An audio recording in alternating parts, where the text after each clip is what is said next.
If you can imagine something, you should go try to do it. Kelsey Grammer, Who Do You Think You Are, 2015. Hi, and welcome to this episode of TNFro is Reading, and this is your host, TNFro. In this episode, I'm going to be talking about multiple things, including why I spent binge watching Who Do You Think You Are, a TLC classic or the Learning Channel classic show, and just general comments on other things that I've binge watched. For example, Tyler Perry's show. I'm reading Chesapeake Requiem, shopping in the age of Corona, how I spent a leisure weekend and I had to stop reading the paper, New York Times that is, because I started yelling at it, and why I did that.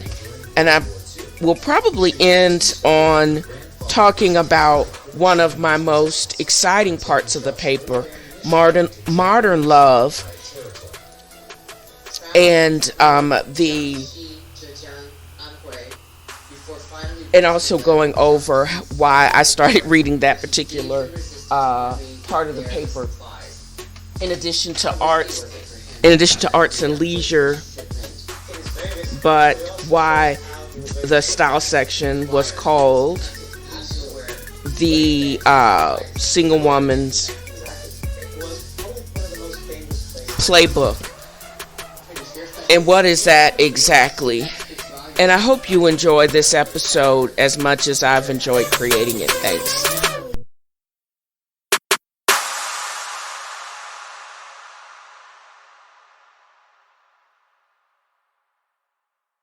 Something has to change. Together we can make a difference.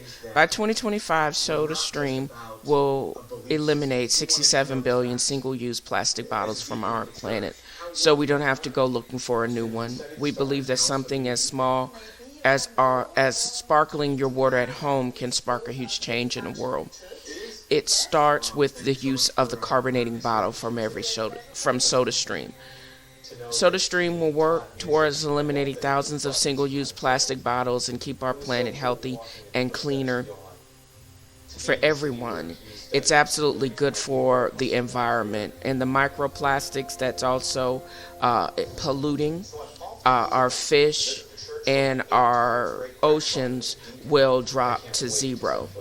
In 2017 to 2018 alone, SodaStreamers from around the world stopped over 6.3 billion plastic bottles and cans from polluting our environment. Thank you. Germany, 1.3 billion. USA, 595 million, so we got a little far to go. Our Earth needs less waste and more sparkle. We believe that something as small as sparkling your water at home can spark that huge change. Protect the planet on the go. But it doesn't stop there. The carbonating cylinders, all of that. So join the revolution and navigate to sodastream.com to take part in this revolution. Thanks. And tell them that Felicia Baxter sent you.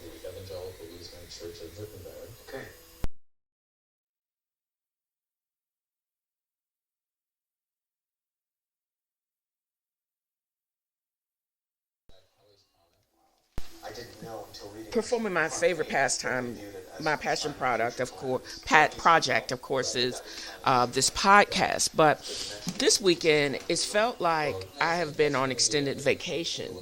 The edict has come down where several states have declared a state of emergency, and particularly New York City. And I just came through the epicenter of it all, Atlanta. I didn't really stop. I stopped for coffee and I kept it moving, but it's really odd being on semi-lockdown. And this is a person that is completely comfortable with the current situation. My day job is I work from home. And transitioning to home and social distancing, I don't mind that too much. I only really talk and speak to people if I want to anyways. So the idea of not going out and not having to be around a whole bunch of people and having to keep a distance and the kissing and hugging. I'm okay with that. I've been okay with that for years. So none of this is shocking to me, and none of this is creating any sort of hardship on my end. And even to shopping, I've been a avid online shopper for a number of years, and what I have found is that prepping for a potential 8 week when we actually may be on lockdown for about 8 weeks. I don't mind shopping enough and actually putting up stuff because it's just me and I don't really have to go around too much. There's certain things that I've prepped and I've done just in case I have to get on the move. Is I think there may be a time where with all this volatility in the financial market, you're going to need cash. So you should keep no less than $500, $600 cash on you at any given time. And you have to be aware if there so happens to be a moratorium where the stores are actually closed because there's no supplies, what type of things can you actually provide for yourself? Because you may need to not go anywhere for a minute. Things like deviled ham, neck bones with beans and rice, and ramen noodles with the fixings. Those are the types of things that you may want to consider keeping a stock of, pre-prepping a lot of those things al dente and then freezing. But that lends itself to going through your freezers, whether the double-sided refrigerator or your deep freezer in your garage, making sure that you remove expired foods so you can actually replenish it with something that can actually last, and you're not going to mind eating over the next 4 to 6 months. So, and it also comes to people have really lost their minds.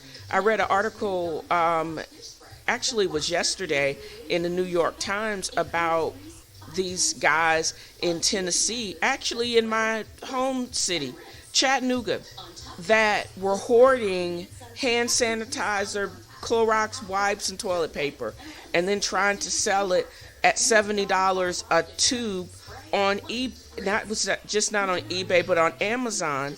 But they got kicked off and banned not only as a distributor for them, but also for eBay. And it's illegal. And now so they're stuck with a gazillion bottles of hand sanitizers. But that's what they get. But it also is annoying because those supplies are not available for the general public because it is in some hoarder's garage, double garage in Chattanooga on the hill. I think that's ridiculous. There are select stores in North Carolina where they actually are going to be suspending the to-go services. I love Instacart.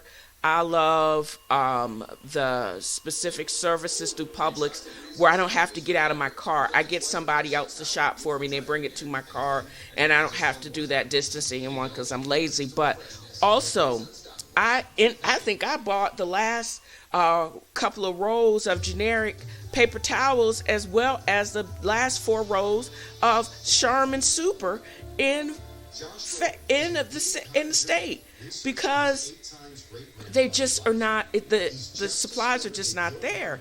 And I don't know what were people wiping their butts with before the coronavirus hit.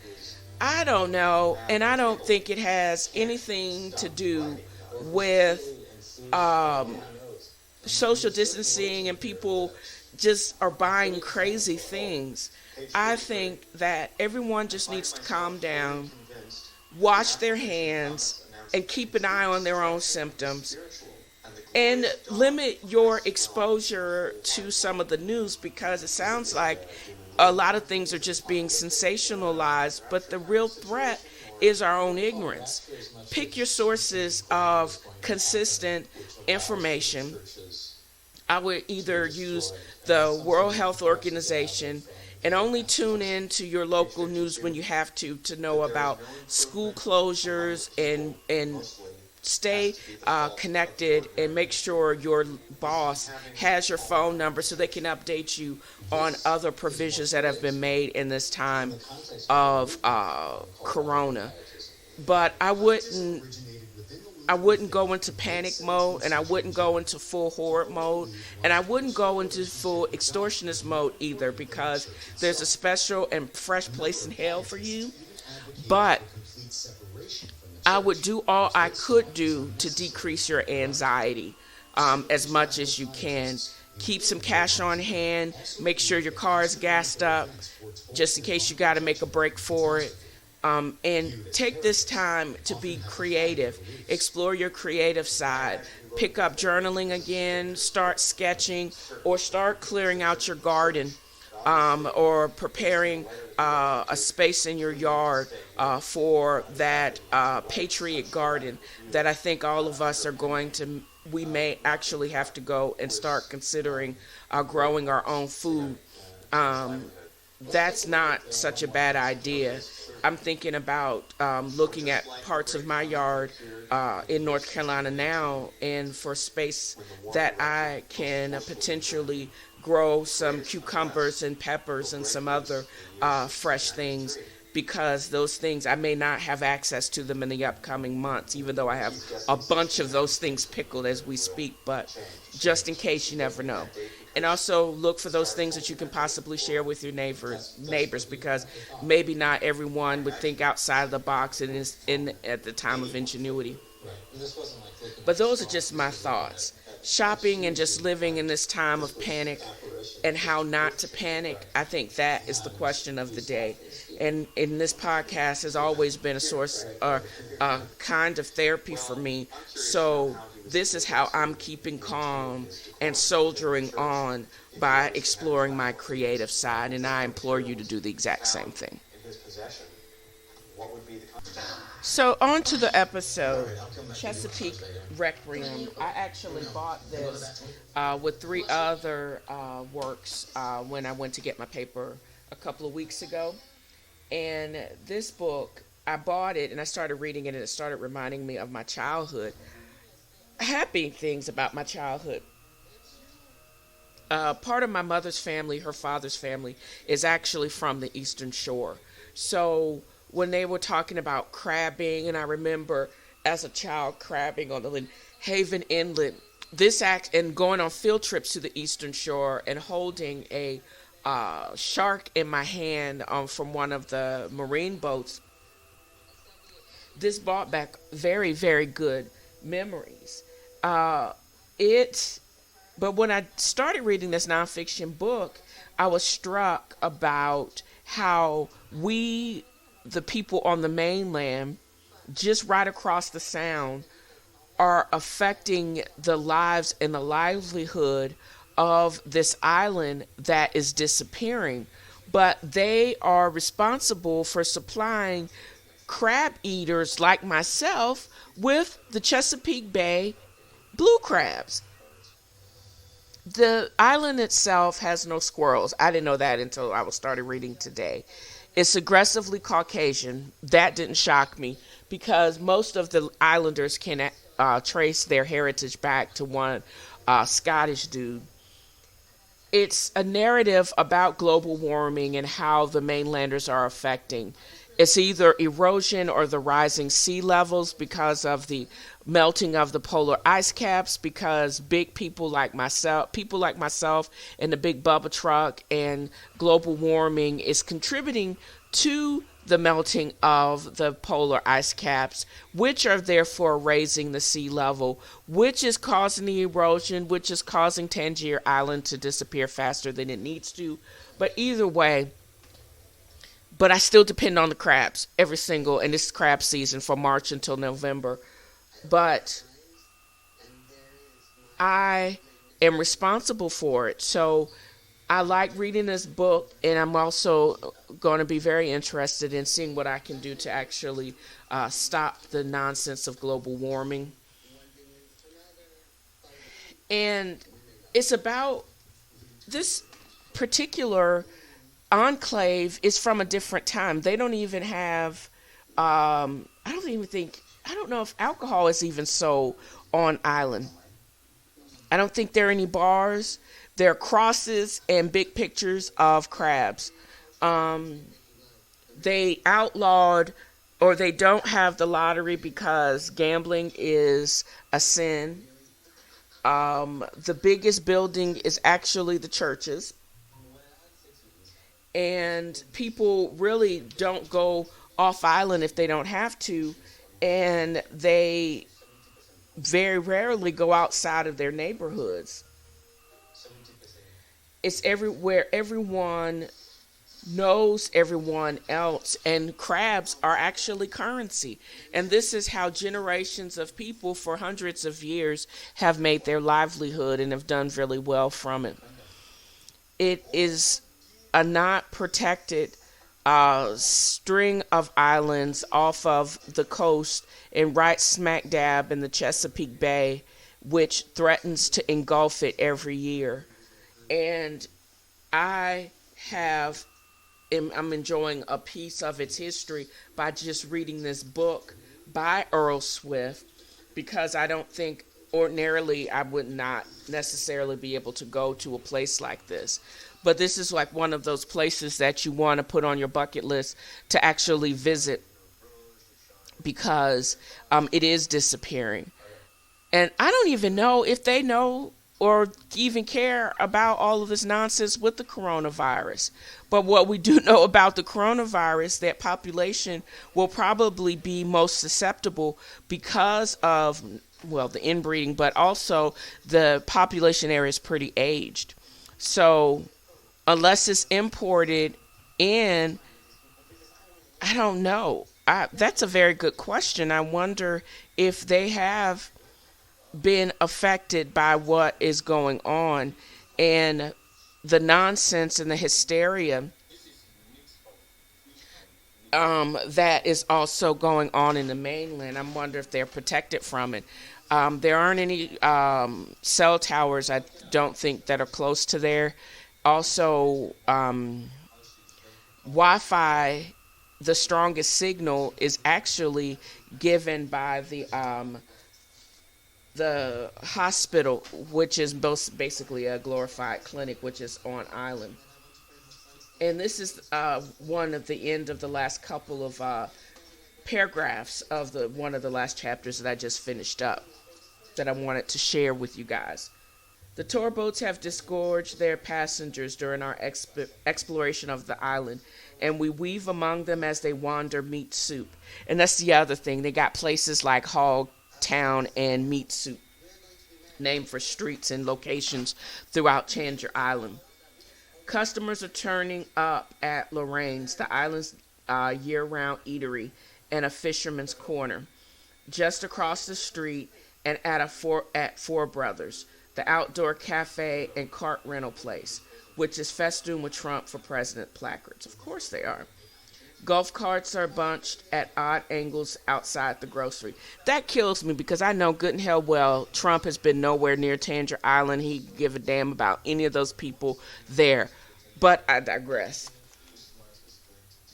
A few tour buggies, golf carts stretched to accommodate several rows of seats, are loading up with passengers who spend $5 each for a brisk tour of the island roads, with running commentary from a native at the wheel.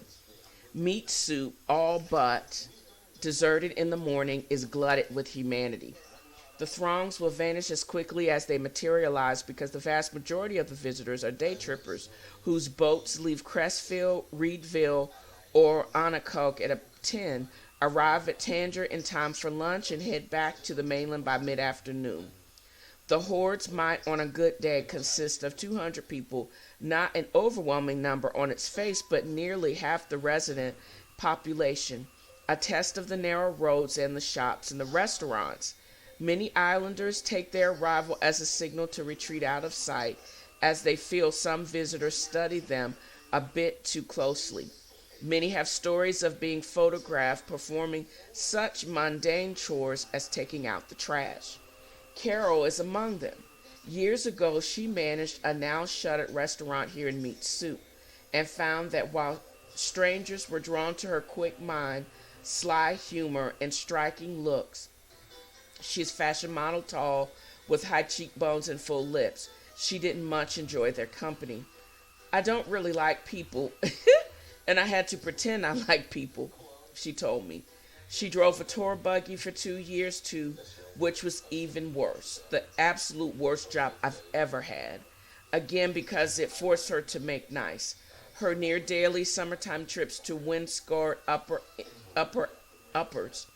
often coincide with the presence of tourists outside her house. So she basically jumps in her Johnny boat and escapes to the far side of the island just to escape visitors to the island. We negotiate the clotted road, having counted on our tour 52 houses and 12 trailers that stand in empty, most belonging to islanders who died or can no longer care for themselves and whose families have been unable or unwilling to part with them. That's about 20% of the total housing stock. And as Carol worries, the number is bound to rise. Of Tanger's 210 occupied homes, 66 shelter just one person. And the vast majority of those islanders are elderly. So we got a situation where the population is aged, they are by themselves, and they're loners. And where do you put them? There really aren't any rest homes, and these fiercely independent people would never consent to go to them. And so you got a bunch of people who maybe actually fall risk living out their lives. But this particular chapter is because the author was actually looking for a place to stay while he actually wrote this book and a number of other articles. And he was finding it very difficult until he got his current place. He just took stock of the housing market and the availability of housing in a place like Tanger. Because they were so closed off and everything was just so, had been owned by most of the family, there was no summer home markets where people left Reedsville or John's Island or whatever and had a summer house in Tanger. That was never, or not a possibility, not like Martha's Vineyard. But I think if they could have attracted that kind of money, those types of people would have demanded that seawalls, etc., would have been built to preserve the island and to at least decrease the loss of acreage. But you have to balance that with the fierce determination of people to keep those things marred and not depend on outsiders. But the outsiders have the money, and you need the money to be able to pay for it because none of that stuff is free. So that was the whole dichotomy of what's going on and the ill of what is destroying the island, as it were. So that's the beginning of Tanger Island and the lack of housing for outsiders on the island, as well as being detriment to the elderly population of the nice homes and cottages that actually still populate the island itself. So now I'm rolling around the corner, and one of my favorite pastimes is actually reading arts and entertainment, which not a whole bunch is going on as far as Broadway because Broadway is kind of shuttered and is dark. I didn't get to the travel section, but I plan on discussing that in Monday's episode if there's anything to discuss. With this whole coronavirus lockdown and countries completely being closed and the CDC, head of the CDC calling for us to be more diligent and basically going on a 2-week lockdown, which I've already planned for. Um, I personally um, don't think there's going to be a whole bunch in those sections. I am also going to talk about the book review in tomorrow's session too. But getting back to the style section, I started reading this once I binge watched Sex in the City, and they call the wedding announcements the single girls sports pages. And I really don't read it for the wedding announcements anymore because it kind of get really redundant, and everybody was meeting on OkCupid and on Match. They were all ex-bankers and marrying lawyers, and all of them, everybody's 20 some odd years old and blah, blah, blah. So, but what I have found interesting is one of the shows that I actually binge watched on Netflix. They interviewed one of the couples, Lauren Speed and Cameron Hamilton, and it says taking a peek behind the Love is Blind wall. And there was not a whole bunch of information that we did not know from the show itself. Because if you've actually watched all the episodes on Netflix, you watch the reunion series, you basically know as much about this couple, and there was nothing really in the article that was even more revealing. But I'm going to just read you a small excerpt from it. It's hard to win over fans on a romantic reality show, but Lauren Speed and Cameron Hamilton did. Miss Speed, 34, I know she was 34. I thought she was younger than that. But anyways, a content creator, and Mr. Hamilton, 29, an AI consultant, met on Love is Blind. The premise of the Netflix show is to allow singles to, well, mingle while they sit in pods talking through walls. The idea is to put up some barriers in an effort to break down the barriers we all face in dating. The foremost being appearances. It doesn't sound like something that should work, but it did. Two couples got married, including Miss Speed and Mr. Hamilton, who tied the knot in November 2018. But even if Love is Blind, a reality show is pretty opaque. I called up the couple to hear about their experience. What were you doing before the show? Speed was, I was pretty much throwing myself into my business. I have a media business, do production work, videography, as well as photography. I'm a content creator.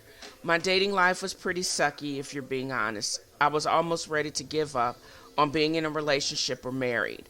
I'm in my 30s, my business was going well, but when the opportunity came along for the show, I was intrigued. The concept was so different because it wasn't based purely on aesthetics. Lo and behold, I lucked out. Did either of you try dating apps, and how did you end up on the show? Speed, her response is so classic because I tried Match, and I swear I got the only guy. I got somebody that was one of those African print scams, but it never got that far because I refused to talk to him during playoff season. I mean, come on, man, please. I'm really going to talk to you as I'm yelling at the TV because Tony Romo, that's when he was still playing, was going to blow up the last 2 minutes. I do not have time to try to attempt to listen to you as well as and trying to decipher what the hell you talking about through that thick accent and watching Tony Romo blow up the Dallas Cowboys. But anyways, her response to that was, I tried the dating app thing 1 or 2 times and it freaked me out. I was afraid to find someone and meet up with them and they be a serial killer or something. That was never anything my experience because I never met up with any of these guys. We would chat and chat and chat, but it was never, I never got that chance. Or I never gave it enough chance to feel like I was dating someone even though I had never seen them. So, And then Hamilton said, I didn't have any fear of serial killers. I was going out on a lot of dates, but I was cutting them off after the first or second date because I wasn't finding people who were a good match for me. I was liking, let's see, now to page 14. Page 14.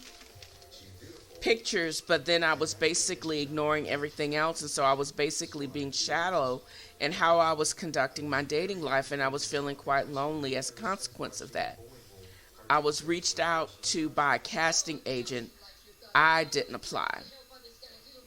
And Lauren said, a casting agent slid into my DMs. It's kind of crazy because I don't know how she found me on Instagram.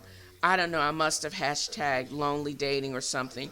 I went through the whole application process, had to do the Skype interviews, multiple Skype interviews. Also, they did a psych eval. That kind of made me feel a little bit more at ease about the situation, like at least they're testing people. And they genuinely made a connection without seeing each other. And there was a lot of back and forth between this particular couple as far as themselves, and a lot of hesitancy, it seemed, on Lauren's part because she had never dated outside of her race. And she was hesitant because she was like, what is my dad going to say? What is my mom going to say? Should I have waited for that black knight in shining armor? And I was like, nah, girl, because he ain't out there. If he ain't found you yet, he ain't going to find you. And why give up someone as sweet and as established as Cameron because you holding on to some hope for something that may never come to fruition? So race was discussed quite a bit in the show about your journey. What kinds of issues have come up, if any, since you've gotten together?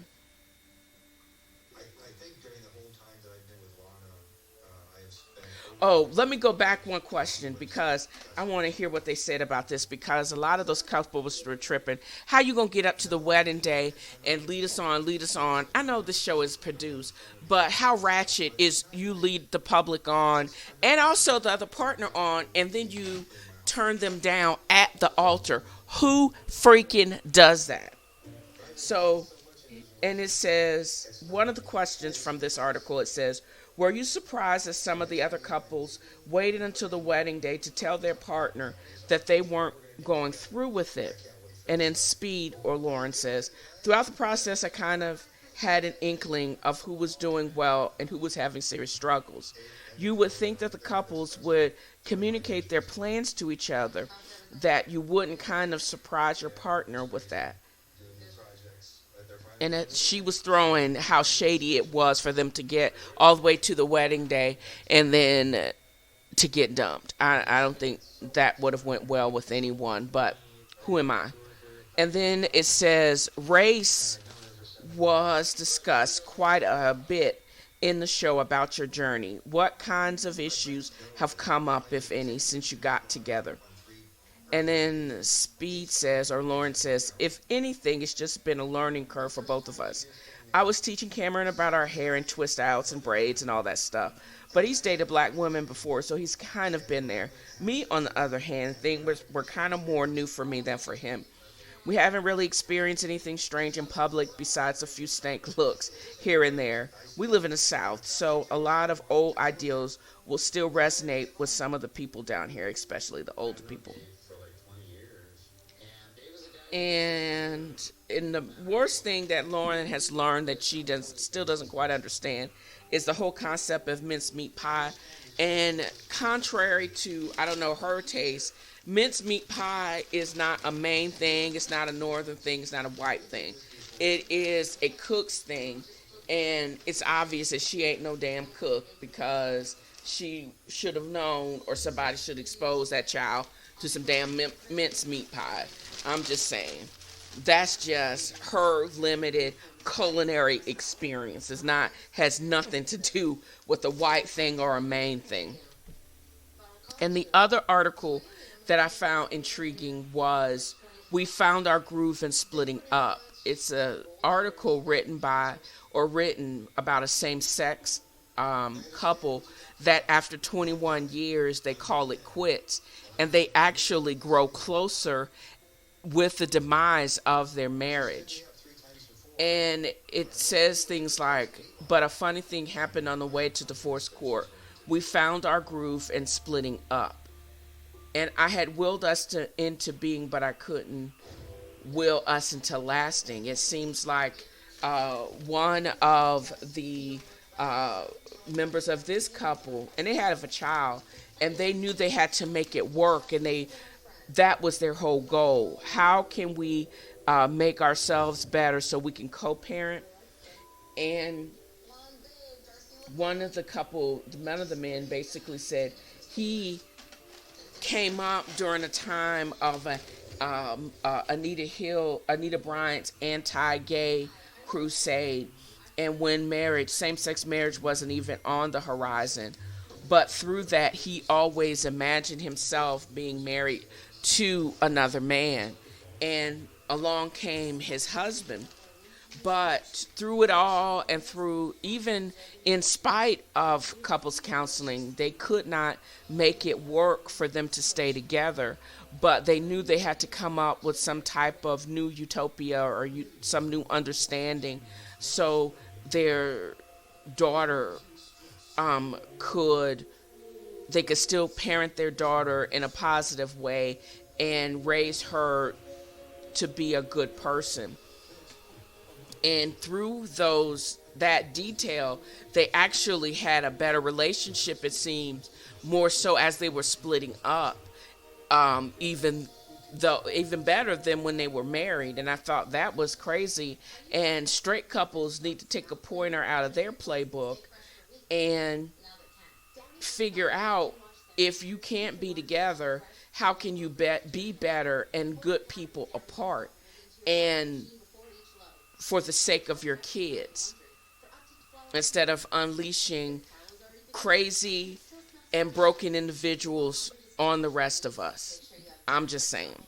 This podcast is my path of entertainment and a form of therapy and an outlet for creative freedom. But if you don't have this outlet and you're struggling with depression, anxiety, or addiction, call 1-800-273-8255.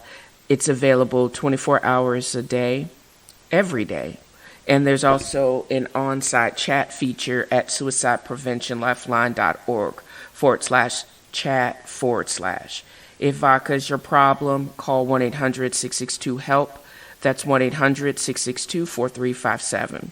Then there's also apps like TalkSpace and Doctor on Demand that will actually be able to help you right where you are in the privacy of your car at a fraction of the cost of conventional therapy.